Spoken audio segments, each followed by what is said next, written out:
महाराज जी, मेरा प्रश्न ऐसा है कि हम में से अधिकतर लोगों के मन में आता है पर शायद पूछने में संकोच करते होंगे। अक्सर कहा जाता है कि जैन धर्म सनातन धर्म से निकली हुई एक शाखा है। सनातन धर्म में फैली हुई कुरीतियों से जो लोग अलग हुए उन्होंने जैन धर्म का प्रादुर्भाव हुआ। महाराज श्री, जैन धर्म का प्रादुर्भाव कब हुआ? क्योंकि आगम के हिसाब से देखा जाए तो संस्कृत से पहले की भाषा है प्राकृत भाषा। तो ये देखिए, बहुत ही अच्छा सवाल आपने किया है। दरअसल इस तरह की बातें वे ही लोग करते हैं जिन्होंने भारत के इतिहास को ठीक तरीके से नहीं समझा, नहीं जाना। जिन्होंने भारत के इतिहास को ठीक तरीके से जाना है, समझा है, वे अपने जीवन में कभी ऐसा नहीं करते। हमें ये चीज़ देखना चाहिए कि भारत का असल इतिहास क्या है। जहाँ तक सनातन धर्म की बात है, मैं सभी से कहूँगा, धर्म सनातन है, सनातन कोई धर्म नहीं। जो सनातन धर्म की बात कहते, सनातन धर्म है क्या? धर्म इस संस्कृति में सनातन से है, और उस दृष्टि से देखा जाए तो जैन धर्म भी सनातन है।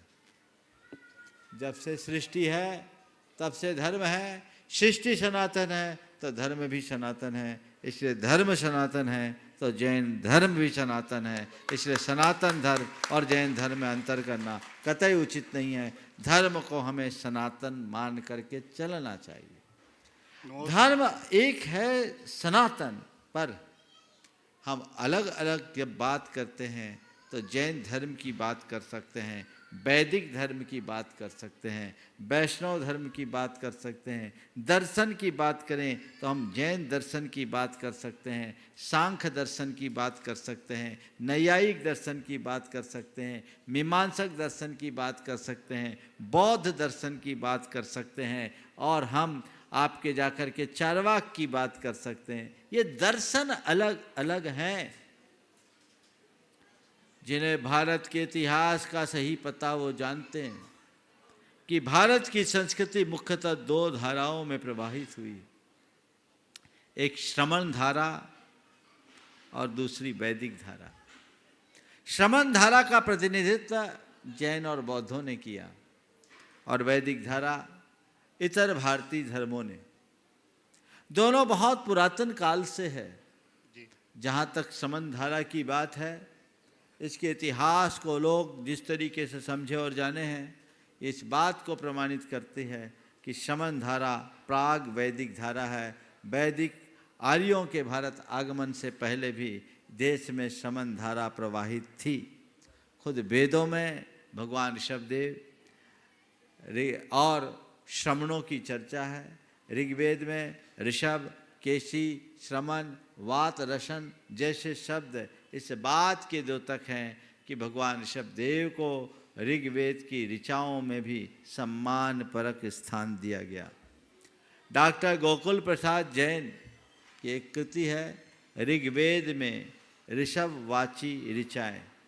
उन्होंने अपने उस शोध लेख में लिखा कि अकेले ऋग्वेद में भगवान ऋषभदेव का 141 बार स्तुति परक उत्कीर्तन हुआ है, अकेले ऋग्वेद में। तो लोगों को ये जानना चाहिए, और मैं मानता हूँ ये उस समय के लोगों की वैचारिक सहिष्णुता का द्योतक था कि उन वैदिक ऋषियों ने भी ऋषभदेव को सम्मानपूर्वक स्वीकार किया, जिस परंपरा में वेद को पुरुषकृत माना जाता है, अपौरुषेय नहीं माना जाता। तो इन्हें समझना चाहिए। ये एक प्रकार का सांप्रदायिक अभिनिवेश है, और इस अभिनिवेश के कारण भारत के इतिहास को हमने ठीक तरीके से प्रस्तुत नहीं किया। हमें चाहिए कि हम भारत के इतिहास को ठीक तरीके से समझें। हड़प्पा मोहनजोदड़ो के उत्खनन से प्राप्त अवशेष जैन धर्म की प्राचीनता को प्रकट करते हैं। इसी तरह मथुरा के कंकाली टीला से प्राप्त अवशेष जैन धर्म की प्राचीनता के सबल प्रमाण प्रस्तुत करते हैं। इसी तरह कुमारी पर्वत जो खंडगिरी उदयगिरी में उसके हाथी गुफा में उत्कीर्ण 84 पंक्तिय शिलालेख जैन धर्म की प्राचीनता का प्रमाण बनते हैं।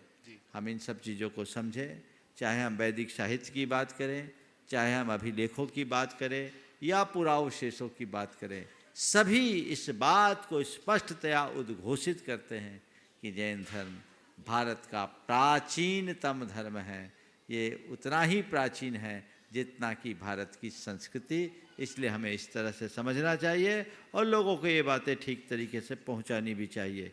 जिन्हें जैन धर्म के इतिहास का संक्षिप्त में पूरा ज्ञान पाना है, हमारी कृति है जैन धर्म और दर्शन, उसमें उसका एक अध्याय है जैन इतिहास की झलक।